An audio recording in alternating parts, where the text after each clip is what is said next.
What's up, Liron here. Thank you for joining me in another video. And today I'm going to give you a very quick tutorial on advanced brush techniques.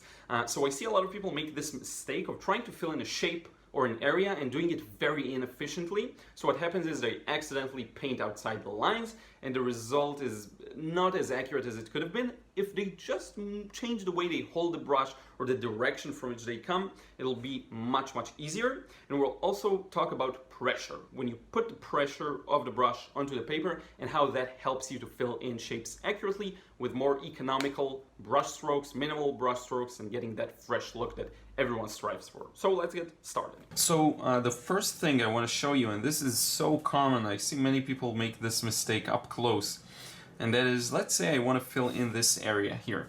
Okay, now I don't know why that's kind of an instinct, but people feel limited with the brush. So if they want to fill in this area, they'll kind of go like that. Now the problem, notice the type of line I get is very uneven. The reason for that is that different pressure will change the width of the line due to the angle of the brush and the direction in which we hold it. Instead, a much better technique or tactic would be to go with the direction of the line, and you have to get used to doing this, okay? So let me show you what I mean. You have to work with the direction of the line, okay? You can't, if you come from the side, you won't be able to get it to be even. You have to work in parallel. So even if your line moves, you have to move with it. Let me show you. If this line goes like that, I'll fill it in like this.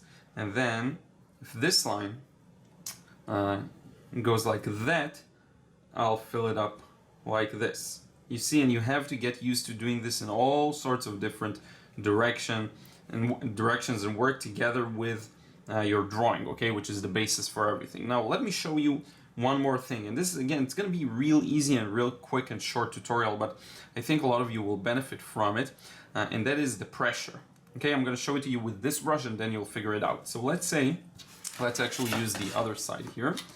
So let's say I have this kind of line that I drew with my left hand.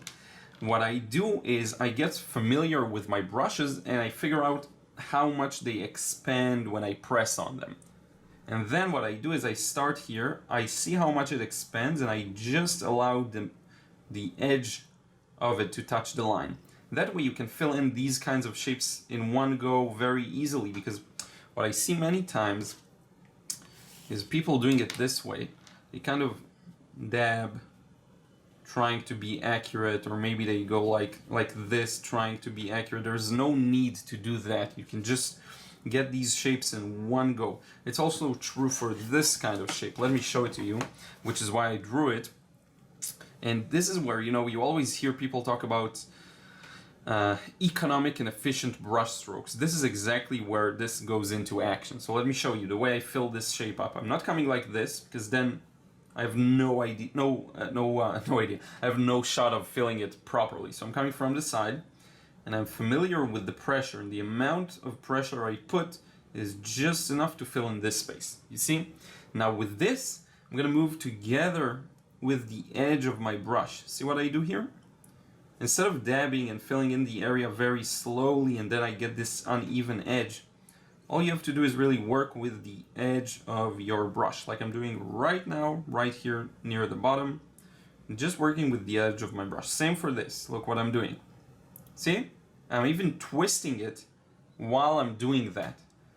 Look at the movement once again. You see how I twist it with these two fingers? Because that really helps with the spin. Okay, I don't see anyone talking about this kind of thing, but I do it all the time.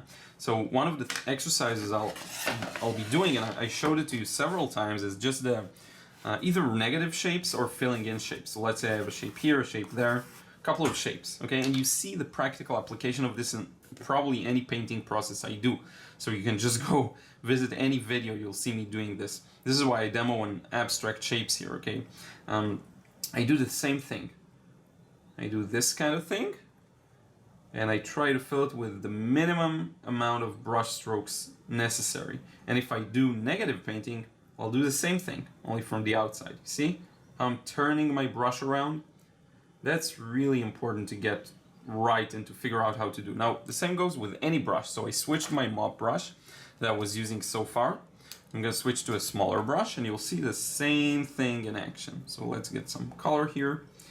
You see how I'm working with the edge in parallel. Sometimes I won't work parallel, but most of the time, especially with long straight lines or slightly curved lines, it's much more efficient. Okay, so with time you'll learn how to better do it, but I do see that I need to remind this to my students as well, because there is a tendency to go like this, kind of around, fill it up from around, and that just, it's too much. What ends up happening is you don't get a fresh wash. The freshest wash you can get is by doing this and never touching it again.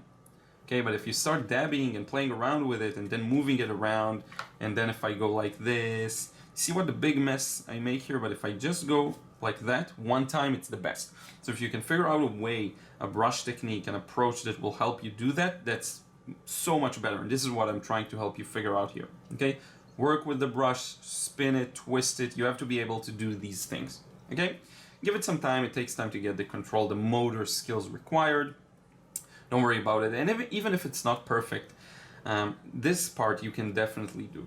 Okay, just figure out how much it expands when pressed and work with the edge. Okay, so this is it for this one. I hope you enjoyed it, and now let's wrap it up. So this is it for this one. I hope you enjoyed it. Just as a recap, first you want to make sure you work in parallel with lines and shapes. That's just so much easier than doing it a different way. Second, you want to make sure and remember the twist, the trick that you twist the brush and spin it, that really helps. And second, the pressure, the amount of pressure you put and how much the tip of the brush spreads on the paper will really help you figure out how to fill in a shape. And you really get used to this. I actually have an old video of showing you different exercises that you do with every brush. You do a variety of brush strokes, thin to thick, ones with spin, and all sorts of things that help you familiarize yourself with your brushes. Hopefully I'll link that somewhere around here and you can check that out as well. And if you have any other topics you want me to cover, let me know in a comment down below. That actually turns directly into videos. So if you have a question, if you have something you're struggling with, I want to know. Let me know. Don't forget to drop a like if you enjoyed this one and subscribe. That really helps me and this channel grow. And we'll see you again in another vid real soon.